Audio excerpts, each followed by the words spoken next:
नमस्कार दोस्तों। जय श्री कृष्ण। राधे राधे। प्रिय दर्शकों, जो औरतें कपड़े खोलकर नहाती हैं उसके जीवन में इसका क्या असर पड़ता है। मित्रों, इस वीडियो में एक कहानी के जरिए आपको बताया जाएगा। साथ ही ये वीडियो आपको बहुत अच्छी जानकारी और सीख देकर के जाएगी।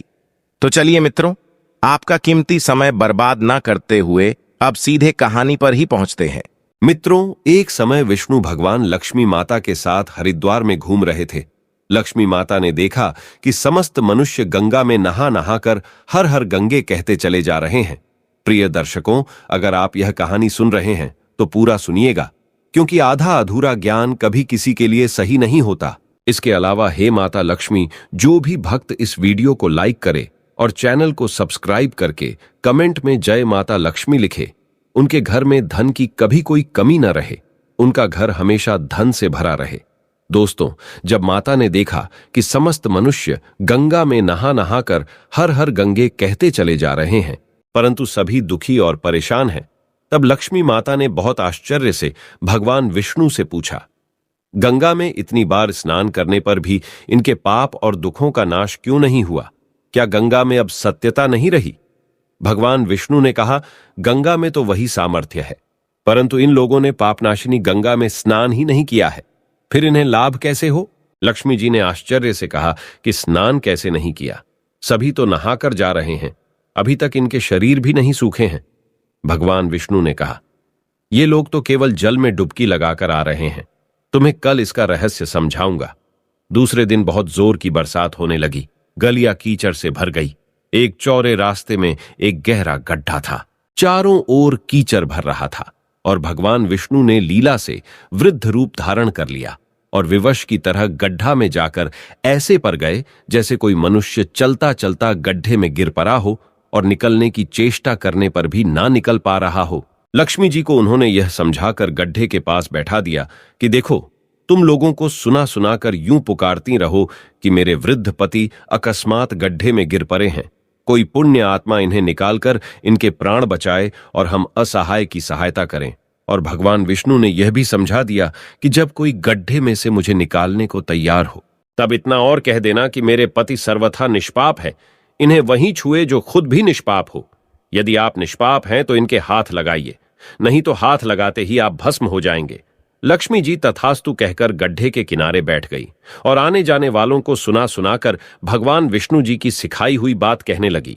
गंगा में नहाकर लोगों के दल आ रहे हैं और सुंदर युवती को यूं बैठी देखकर कईयों के मन में पाप और कईयों को कुछ धर्म का भय हुआ। कई कानून से डरे और कुछ लोगों ने तो लक्ष्मी जी को यह भी सुना दिया कि मरने दे बुढ़े को, क्यों उसके लिए रोती है। और कुछ दयालु चरित्रवान पुरुष थे, उन्होंने उस युवती के पति को निकालना चाहा, परंतु लक्ष्मी जी के वचन सुनकर वे भी रुक गए। उन्होंने सोचा कि हम गंगा में नहाकर आए हैं तो क्या हुआ, पापी तो है ही, कहीं सहायता करते समय हम भस्म ना हो जाएं। इस स्त्री के कथन के अनुसार हम खुद भस्म ना हो जाएं। किसी का साहस नहीं हुआ। सैकड़ों आए, सैकड़ों ने पूछा और चले गए। संध्या हो चली। तब भगवान विष्णु ने माता लक्ष्मी से कहा, देखा, आया कोई सच्चे हृदय से गंगा में नहाने वाला। तब थोड़ी देर बाद एक जवान हाथ में लौटा लिए हर हर गंगे करता हुआ निकला। लक्ष्मी जी ने उसे भी वही बात कही। युवक का हृदय करुणा से भर आया। उसने भगवान विष्णु को निकालने की तैयारी की। लक्ष्मी जी ने रोककर कहा कि भाई, यदि तुम सर्वथा निष्पाप नहीं होंगे तो मेरे पति को छूते ही जल जाओगे। उसने उसी समय बिना किसी संकोच के दृढ़ निश्चय के साथ लक्ष्मी जी से कहा कि माता, मेरे निष्पाप होने में तुझे संदेह क्यों होता है? देखती नहीं, मैं अभी गंगा नहाकर आया हूं। भला गंगा में गोता लगाने के बाद भी कभी पाप रहते हैं? मैं अभी तुम्हारे पति को निकालता हूं। युवक ने लपक कर बूढ़े को ऊपर उठा लिया। भगवान विष्णु और लक्ष्मी ने उसे अधिकारी समझकर अपना असली स्वरूप प्रकट कर उसे दर्शन देकर कृतार्थ किया। भगवान विष्णु जी ने माता लक्ष्मी से कहा कि इतने सारे लोगों में से इस एक ने ही गंगा स्नान किया है। इसी दृष्टांत के अनुसार जो लोग बिना श्रद्धा और विश्वास के केवल दंभ के लिए गंगा स्नान करते हैं, उन्हें वास्तविक फल नहीं मिलता। परंतु इसका यह मतलब नहीं कि गंगा स्नान व्यर्थ जाता है। गंगा स्नान का बहुत पुण्य भी है। इसके बाद भगवान विष्णु जी ने माता लक्ष्मी जी से कहा, अब मैं आपको वो 12 बातें बताता हूं। जो भी मनुष्य इन 12 बातों को नहाते समय ध्यान में रखता है, वह कभी भी दुखी नहीं रहता है। उसके घर में मां लक्ष्मी का वास होता है। उसके घर में अपार धन आता है। घर में कभी भी लड़ाई झगड़ा नहीं होते हैं। उसका पूरा परिवार हंसी खुशी जीवन व्यतीत करता है।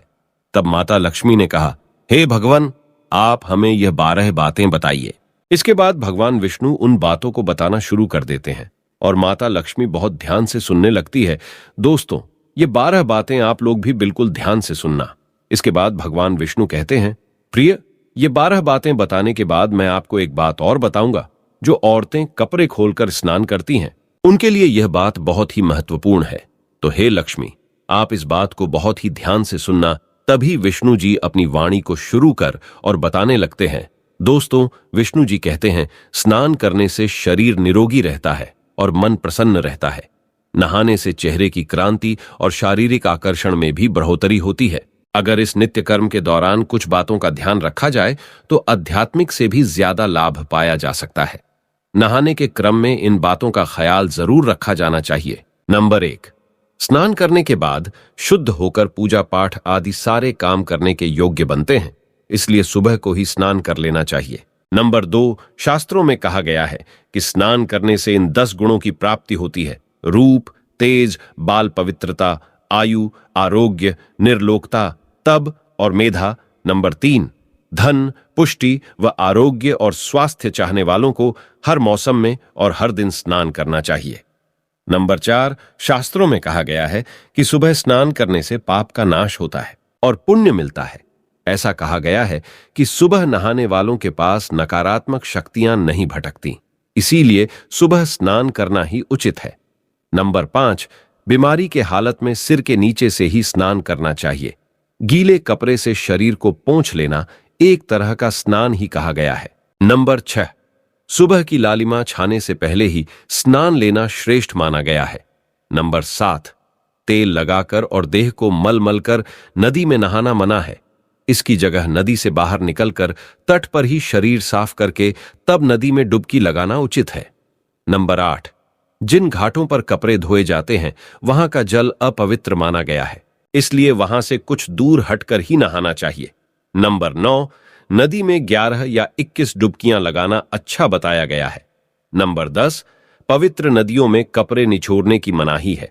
नदी में किसी तरह की गंदगी नहीं बहानी चाहिए। नंबर 11, नल की तुलना में झरने का पानी, झरने से ज्यादा नदी का पानी, नदी के पानी से किसी तीर्थ का जल, तीर्थ के जल से गंगा जल अधिक श्रेष्ठ माना गया है। नंबर 12, गंगा माता का कथन है कि स्नान करते वक्त कोई चाहे जहां भी मेरा स्मरण करेगा, मैं वहां के जल में आ जाऊंगी। इसके बाद भगवान विष्णु जी ने कहा, अब मैं आपको औरतों के बारे में बताता हूं जो औरतें कपड़े खोलकर स्नान करती हैं। हिंदू धर्म शास्त्रों में हर एक चीज के लिए कुछ नियम बनाए गए हैं। इन नियमों में से एक है स्नान को लेकर की गई बातें। ऐसा माना जाता है कि आम व्यक्ति को शास्त्रों के नियमों का पालन जरूर करना चाहिए, जिससे उनके घर की सुख समृद्धि बनी रहती है और खुशहाली आती है। साथ में अपार धन बरसता है, माता लक्ष्मी प्रसन्न होती है। दरअसल हमारे शास्त्रों में ऐसी कई बातें लिखी गई हैं जिनका हम पालन सदियों से करते चले आ रहे हैं, लेकिन उसके कारणों के बारे में हमें अभी भी पूरी जानकारी नहीं है। ऐसे ही नियमों में से एक है निर्वस्त्र स्नान करना। आपने अक्सर घर के बड़ों को ऐसा कहते सुना होगा कि कभी भी स्नान बिना कपड़ों के यानी निर्वस्त्र नहीं करना चाहिए। अगर हम पौराणिक कथाओं की बात करें तो निर्वस्त्र स्नान की मनाही का एक सबसे बड़ा कारण कृष्ण जी के समय से जुड़ा है। पौराणिक कथाओं के अनुसार एक बार जब गोपिकाएं सरोवर में स्नान कर रही थीं और वो निर्वस्त्र थी, उस समय बाल कृष्ण ने गोपियों के सभी वस्त्र छिपा दिए। उस समय जब कृष्ण जी ने उनके वस्त्र छिपा लिए और गोपियों ने अपने वस्त्र वापस लेने की प्रार्थना की, तब कृष्ण जी ने उन्हें समझाया कि कहीं भी बिना वस्त्र धारण किए स्नान नहीं करना चाहिए। इससे जल के देवता वरुण का अपमान होता है, इसलिए आपको निर्वस्त्र स्नान न करने की सलाह दी जाती है। अगर आप नहाते समय यह सोचते हैं कि बंद कमरे में कोई आपको नहीं देख रहा है, तो ऐसा गलत है, क्योंकि ईश्वर आपको हर स्थान पर देखते हैं। और यदि आप निर्वस्त्र होकर स्नान कर रहे हैं तो यह मुख्य रूप से जल के देवता वरुण का अपमान करने जैसा होता है। निर्वस्त्र स्नान से आपको पाप लग सकता है और आर्थिक एवं शारीरिक नुकसान पहुंच सकते हैं। यदि आप निर्वस्त्र स्नान करते हैं तो आपके शरीर में नकारात्मक ऊर्जा प्रवेश करती है और आपकी मानसिकता भी नकारात्मक हो सकती है।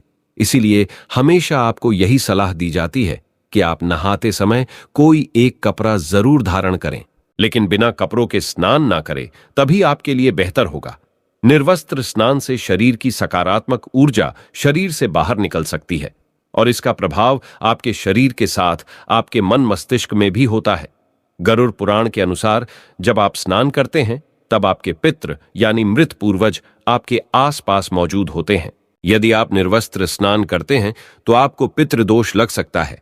ऐसे स्नान करने से आपके पितरों को तृप्ति नहीं मिलती है और ये घर में पितृदोष का कारण बन सकता है और ये वस्त्रों से गिरने वाले जल को ग्रहण करते हैं जिनसे उनकी तृप्ति होती है। निर्वस्त्र स्नान करने से पितृ अतिरिक्त नाराज होते हैं जिनसे व्यक्ति का तेज, बल, धन और सुख नष्ट होता है। इसलिए कभी भी निर्वस्त्र होकर स्नान नहीं करना चाहिए। पुराणों के अनुसार नहाने वाला पानी पूर्वजों के हिस्से में जाता है और निर्वस्त्र होकर नहाने से इसे पितरों के समक्ष बिना कपड़ों के नहाना माना जाता है। शास्त्रों में ऐसी मान्यता है कि यदि कोई निर्वस्त्र स्नान करता है तो माता लक्ष्मी उससे रूठ सकती है। इससे आपकी कुंडली में धन हानि के योग बन सकते हैं और आपकी आर्थिक स्थिति खराब हो सकती है। इन्हीं कारणों से आपको निर्वस्त्र स्नान न करने की सलाह दी जाती है और शास्त्रों में भी इस बात की मनाही है। तो प्रिय मित्रों, कैसी लगी आपको ये जानकारी? अगर जानकारी अच्छी लगी है, पसंद आई है तो कमेंट बॉक्स में जरूर बताना और हो सके तो अपने मित्रों को भी शेयर करना और हमारे चैनल को सब्सक्राइब अवश्य करना। और दोस्तों, सच्ची श्रद्धा से कमेंट में जरूर लिखे जय श्री राम, जय हनुमान, साथ ही देवों के देव हर हर महादेव सदैव आप पर अपनी कृपा बनाए रखे। प्रिय मित्रों, वीडियो को अंत तक देखने के लिए धन्यवाद। जय श्री राम।